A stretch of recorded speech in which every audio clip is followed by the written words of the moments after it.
Hello everyone. आज हम start करने वाले हैं ये 4 topics. First topic 11 to 30 elements electronic configuration, second point covalent bond, third point formal charge and fourth point hybridisation and covalent bonding. Okay, ये 4 points हम आज डिस्कस करने वाले हैं। तो पहले पॉइंट पे आते हैं हम 11 to 30 elements of electronic configuration of 11 to 30 elements. Okay, तो पहले हम देखते हैं कि इलेक्ट्रॉनिक कॉन्फ़िगरेशन हम कैसे लिख सकते हैं, वो हम पहले देखते हैं। देखो, पहले तो ये एलिमेंट्स हैं, देखो 2, 10, 18, 36, 54, 86। ओके, 2, 10, 18, 36, 54, 86। 2 मतलब हीलियम, 10 मतलब नियॉन, 18 मतलब आर्गॉन, 36 मतलब क्रिप्टॉन, 54 मतलब जेनॉन, 86 मतलब रेडॉन। ओके, तो ये हम 6 एलिमेंट्स हैं, वो हमको याद करने हैं। ओके, इलेक्ट्रॉनिक कॉन्फ़िगरेशन के लिए। ओके, तो helium, neon, argon, helium, neon, argon, krypton, xenon and radon. Okay, ये 6 हमको याद करने हैं। तो ये 6 जो होते हैं एलिमेंट्स, वो निष्क्रिय होते हैं। निष्क्रिय मतलब इनर्टनेस होते हैं उनमें, मतलब कोई रिएक्टिव नहीं होता, कोई भी स्पीशीज रिएक्टिव नहीं होता, और गैसेस फॉर्म में होता है। गैसेस होता है, इनर्टनेस होता है। ओके, गैसेस इनर्टनेस होता है, ये 6 एलिमेंट्स। और दूसरा भी है, वो हम इंक्लूडिंग करते चलता है एग्ज़ाम के लिए, इतना इनफ है। ओके, तो अब इलेक्ट्रॉनिक कॉन्फ़िगरेशन की बात करते हैं हम।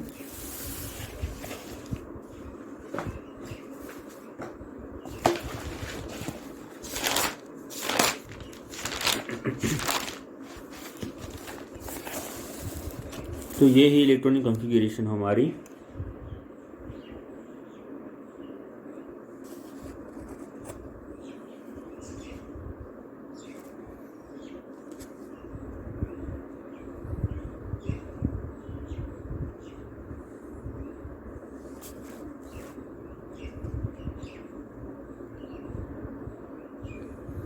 तो पहले सोडियम देखते हैं। Sodium 11 Ne3S1, Mg12 Ne3S2, Al13 Ne3S2 3p1, Si14 Ne3S2 3p2, phosphorus 15 Ne3S2 CP3।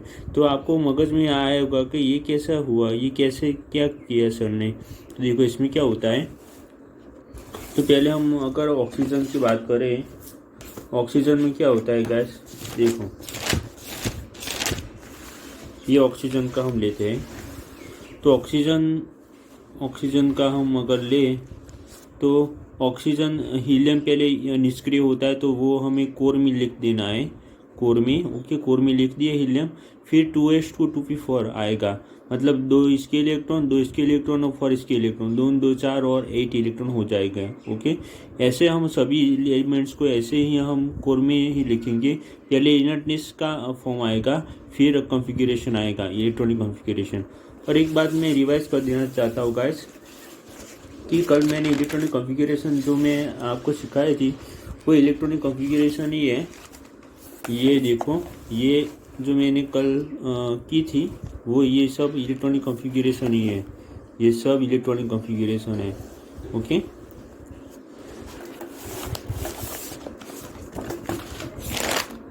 आज हम 11 to 30 तक देखते हैं। तो सोडियम की 11 Ne3S1, यानी मतलब 10 और 1 11, 10 and 1 11। Mg के लिए 10 and 2 12, यानी Al के लिए 10 to 1 10 to 1 10 10 + 2 + 1 मतलब 13। तो कैसे सब में करने का है, सब में। फिर आर्गॉन में देखते हैं, आर्गॉन 4s2 3d, तो 18 + 2 + 1 मतलब कितना हुआ 21। ओके, अब इसमें एक ध्यान रखने की बात है गाइस कि क्रोमियम एंड कॉपर।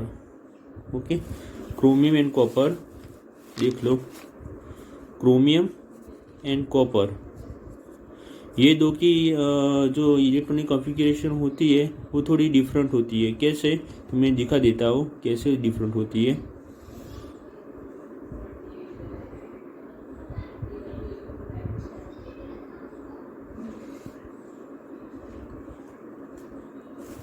इसमें क्या होता है गैस, जो अनफिल्ड 3D ऑर्बिटल होती है वो ज़्यादा स्टेबल होती है।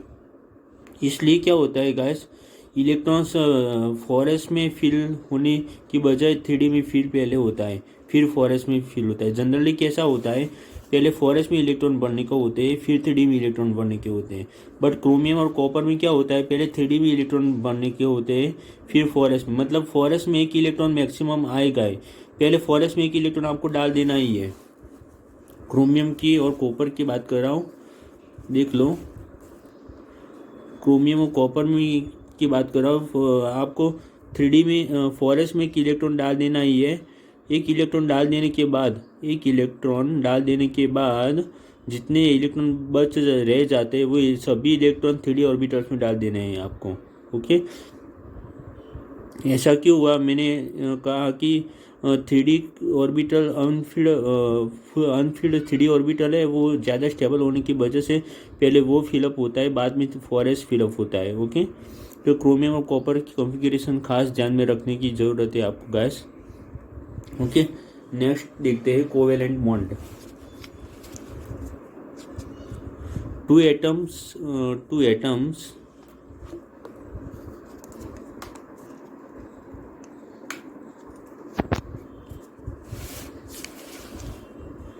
two atoms which have same electronegativity or a small difference in electronegativity involve mutual sharing of electrons to form a bond known as a covalent bond। तो electronegativity carbon की देखो 2.5 है और हाइड्रोजन की देखो इलेक्ट्रोनेगेटिविटी 2.1 है। ओके, तो इस इलेक्ट्रोनेगेटिविटी इन दोनों की सिमिलर है, अप्रोक्सीमेटली सिमिलर है, इसलिए कार्बन हाइड्रोजन बॉन्ड फॉर्म होता है, कोवैलेंट बॉन्ड फॉर्म होता है। ओके, ये ऐसा होता है। और इलेक्ट्रोनेगेटिविटी हम किसको कहते हैं, electronegativity it is a measure of the tendency of an atom to attract the electrons it shares with another atom, that is called electronegativity। Okay, now we will see the examples of covalent bond। तो hydrogen का एक electron और hydrogen का एक electron, hydrogen का ऐसा electron bond form होता है। ओके, तो ये कोवेलेंट बॉन्ड है। फिर Cl का एक इलेक्ट्रॉन रह जाता है यहाँ पे, और Cl का एक इलेक्ट्रॉन यहाँ पे रह जाता है। 2, 4, 6 और 7 इलेक्ट्रॉन। ओके, तो 7 इलेक्ट्रॉन Cl ऐसा होता है। अब गैस आपको सीखना पड़ेगा कि वैलेंस इलेक्ट्रॉन 11 to 30 तक कैसे आएगा, वो मैं सिखाता हूँ। देखो,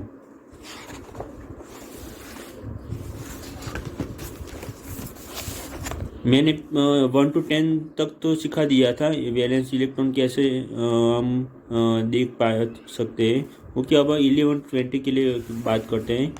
11 to 20 के लिए तो देखो, सोडियम है तो सोडियम का वैलेंस शेल का इलेक्ट्रॉन 1 रहेगा। कैसे, 10 बात करने का है आपको। 11 है तो 11 में से 10 बात कर देने का है तो 1 आ जाएगा। Mg है 12 है तो 10 बात करने के बाद 2 आ जाएगा। एल्यूमिनियम 13 है, 10 बात करने के बाद 3 आ जाएगा। मतलब 10 माइनस करने का है, 10 माइनस करने का है तो वैलेंस शेल इलेक्ट्रॉन आएगा, वैलेंस शेल इलेक्ट्रॉन आ जाएगा। ओके, ये किसकी बात की मैंने, ये बात की मैं 11 to 17 की। एल्यूमिनियम 17, 18 के बाद रूल चेंज हो जाएगा। 18 के बाद रूल चेंज होगा। 18 में ऐसा नहीं होगा, 18 के बाद 18 के बाद ऐसा नहीं होगा। ओके, 11 to 17 तक ही रहेगा। ओके, तो 13 ओके आ जाएगा। फिर मैं बता ही देता हूँ आपको। सिलिकॉन तो कितना आएगा, 4 आएगा। फिर फॉस्फोरस उसमें 5 आएगा। सल्फर उसमें 6 आएगा, 17Cl मतलब इसमें 7 आएगा। ओके, देख लो। ओके गाइस, ऐसा होता है इसमें।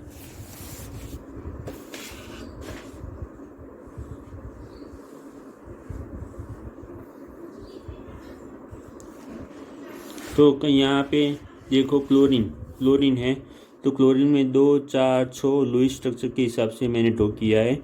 2, 4, 6 और 7 इलेक्ट्रॉन आएगा ना, मैंने सिखाया है इस हिसाब से। ओके, 2, 4, 6 और 7, 2, 4, 6 और 7 Cl कोवेलेंट बॉन्ड फॉर्म हो जाएगा। फिर ऑक्सीजन, ठीक है। तो ऑक्सीजन ये देखो, ये 2 लुईस स्ट्रक्चर है, तो ये दोनों बॉन्ड फॉर्म कर देंगे, ये 2 इलेक्ट्रॉन्स। ओके, और ये 2 इलेक्ट्रॉन्स फॉर्म कर देंगे बॉन्ड, मतलब बॉन्ड फॉर्म हो जाएगा, 2 बॉन्ड्स फॉर्म होंगे, 1 sigma bond and 1 pi bond form होंगे।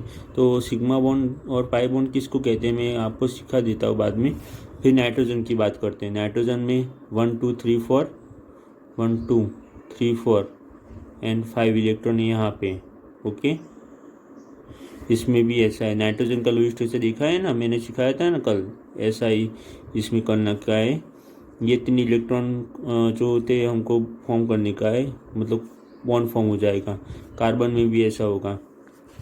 ओके, तो इसमें 1 सिग्मा बॉन्ड होगा और 1 पाई बॉन्ड होगा। अगर आपको एक कॉन्सेप्ट याद रख देने का है, अगर सिंगल बॉन्ड होगा तो 1 सिग्मा बॉन्ड होगा, 2 बॉन्ड होंगे तो 1 सिग्मा और 1 पाई बॉन्ड होगा, 3 बॉन्ड होंगे तो 1 सिग्मा और 2 पाई बॉन्ड होंगे। ये आपको मगज में फिट कर देने का है। ओके, मगज में आपको ग्रैब कर देने का है कि 1 बॉन्ड होगा तो वो सिग्मा बॉन्ड कोवेलेंट बॉन्ड होगा, 2 सिग्मा बॉन्ड होगी, 2 बॉन्ड्स होगी तो 1 सिग्मा बॉन्ड और 1 पाई बॉन्ड होगा, 3 बॉन्ड होंगे तो 1 सिग्मा और 2 पाई बॉन्ड होंगे, बराबर, ठीक है। इतना ध्यान रख देने का है। अब फॉर्मल चार्ज की बात करते हैं। फॉर्मल चार्ज किसे कहते हैं और कैसे हम फॉर्मल चार्ज निकाल सकते हैं। तो फॉर्मल चार्ज कैसे होता है, ये फॉर्मल चार्ज ऐसे होता है, H3O+ है तो ये फॉर्मल चार्ज है, ये फॉर्मल चार्ज है। ओके, ये फॉर्मल चार्ज है।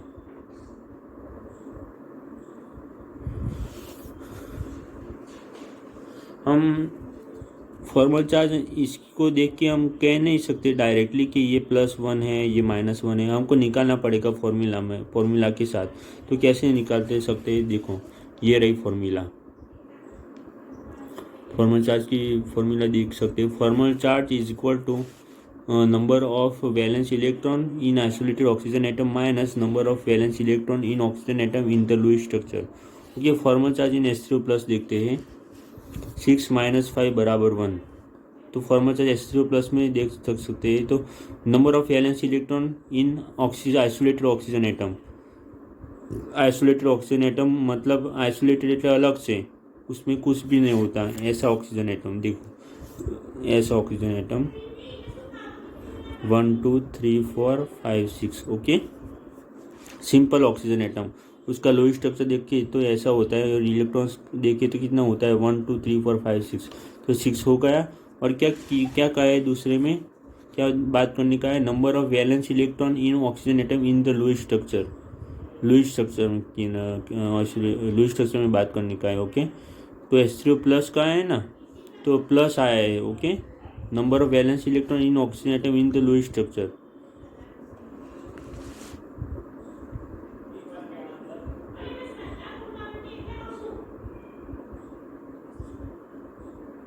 हाँ गाइस, देखो ये आइसोलेटेड ऑक्सीजन मतलब ये लुईस में नहीं आएगा। ओके, आइसोलेटेड ऑक्सीजन एटम मतलब क्या होता है, आइसोलेटेड ऑक्सीजन एटम में, आइसोलेटेड ऑक्सीजन एटम मतलब ये ऑक्सीजन एटम, तो इसमें इलेक्ट्रॉन्स कितने होते हैं, 6 होते हैं। ओके, लुईस स्ट्रक्चर में कैसे होता है, लुईस स्ट्रक्चर फॉर्मल चार्ज के हिसाब से चलता है, ऐसे लुईस स्ट्रक्चर नहीं चलता। फॉर्मल चार्ज हम पहले देखते हैं, फिर लुईस चार्ज, फिर हम देख पाते हैं कि कैसा होता है लुईस स्ट्रक्चर इसका। ओके, तो ये फॉर्मूला है, आप पकड़ लेना, आप ध्यान में रखना। तो फॉर्मल चार्ज इन H3O+ 6 - 5 = 1 आएगा। ओके, 6 - 5 = 1। तो 5 कैसे आया, देखो H3O+ का है ना, तो देखो यहाँ पे O H H H plus आया। ओके, तो प्लस आया तो कैसे करने का है, ये ऑक्सीजन का 6 is equal to 1, 6 minus 1 is equal to 0, तो कितना आएगा, 5 आएगा। देखो ऐसे करने का होता है, 6 is equal to 1, 6 minus 1 is equal to 0, तो 5 आएगा। नहीं, ऐसे नहीं करने का, ऐसा करने का है, 6 minus 1 is equal to 0। Minus 1 कैसे आया, ये प्लस है तो माइनस करने का है हमको। ओके, प्लस है तो हमको माइनस करने का है, 6 माइनस 1 इज इक्वल टू 0, तो 5 आएगा। ओके, तो ये 5 आ जाएगा, प्लस वन। ओके, ऐसा करने का है। फिर फॉर्मल चार्ज इन OH माइनस देखते हैं, तो उसमें 6 तो आएगा ही। ओके, वैलेंस शेल के इलेक्ट्रॉन 6 तो आएगा। 7 कैसे आएगा, ये OH का माइनस है ना, वो प्लस कर देने का है। देखो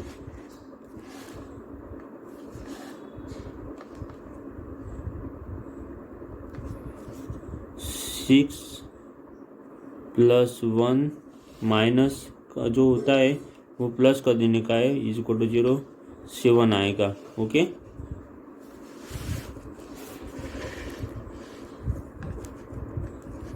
देख लिया, 6 माइनस 7 इज इक्वल टू -1, -7 आएगा, 6 माइनस 7 आएगा बराबर -1, तो फॉर्मल चार्ज कितना हुआ इसका, -1 हुआ। ओके, ऐसा करने का होता है।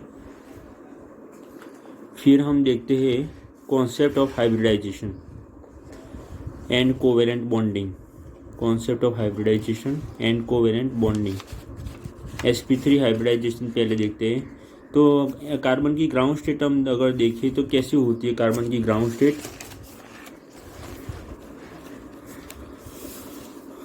तो कार्बन की ग्राउंड स्टेट हम देखते हैं, तो ऐसी कार्बन की ग्राउंड स्टेट देख सकते हैं, 1s2 देखो ऑर्बिटल में कैसा फिलअप करने का है, ऐसा 1s2 अब अगर एक्साइटेड स्टेट में अगर हमको पाना है तो कैसे पा सकते हैं कार्बन की excited state, 1s2 2p3। Okay, तो इसमें जो 2s में जो एक इलेक्ट्रॉन था वो 2p में चला जाएगा। देखो यहाँ पे आप देख सकते हैं, ये इलेक्ट्रॉन एम्प्टी थी उसमें चला जाएगा, ये एक इलेक्ट्रॉन 2s का। ओके, एक्साइटेड स्टेट में एक्साइट हो जाएगा इलेक्ट्रॉन और 2p में चला जाएगा। ओके, ऐसा होता है। ये निष्क्रिय फॉर्म के साथ कैसे लिख सकते हो, इसकी मैंने इलेक्ट्रॉनिक कॉन्फ़िगरेशन लिखी है यहाँ पे। ओके, चलो नेक्स्ट जाते हैं हम, एग्जाम्पल्स में आते हैं sp3 हाइब्रिडाइजेशन का। देखो sp3 हाइब्रिडाइजेशन इसको कहते हैं 1 2 3 4। कार्बन के आसपास जितने भी बॉन्ड्स होते हैं वो सभी के इलेक्ट्रॉन्स काउंट करने के होते हैं, तो 1 2 3 4 मतलब 3 और एक ऑर्बिटल है s की, s ऑर्बिटल और 3 p orbital, 3 + 1 is equal to 4 आ जाएगा। ओके, तो sp3 इसमें भी sp3 होगा। ओके, 1 2 3 एंड 4, इसमें भी 1 2 3 एंड 4 sp3 ऑर्बिटल sp3 आएगा। ओके, ऐसा होता है। फिर 1s, फिर मैं थोड़ा डीप में समझाता हूँ कि ये हाइब्रिडाइजेशन बना कैसे। तो देखो ये 1s ऑर्बिटल है, 1s 2s 2p। Okay, carbon की ग्राउंड स्टेट हमने देखी थी ना, यहाँ पे देख लेना आप, 1s 2s 2p। ओके, फिर एक्साइट हुआ इलेक्ट्रॉन, एक्साइट हो के क्या होगा, 2s का जो इलेक्ट्रॉन होगा वो 2p में चला जाएगा। देखो 2p में चला गया। ओके, फिर उसका हाइब्रिडाइजेशन क्या बनेगा, sp3 बनेगा, एक s के और ये 3 इलेक्ट्रॉन्स p के, मतलब sp3 हो गया। ओके, ऐसे हाइब्रिडाइजेशन sp3 का बनता है। फिर sp2 का हाइब्रिडाइजेशन देखते हैं।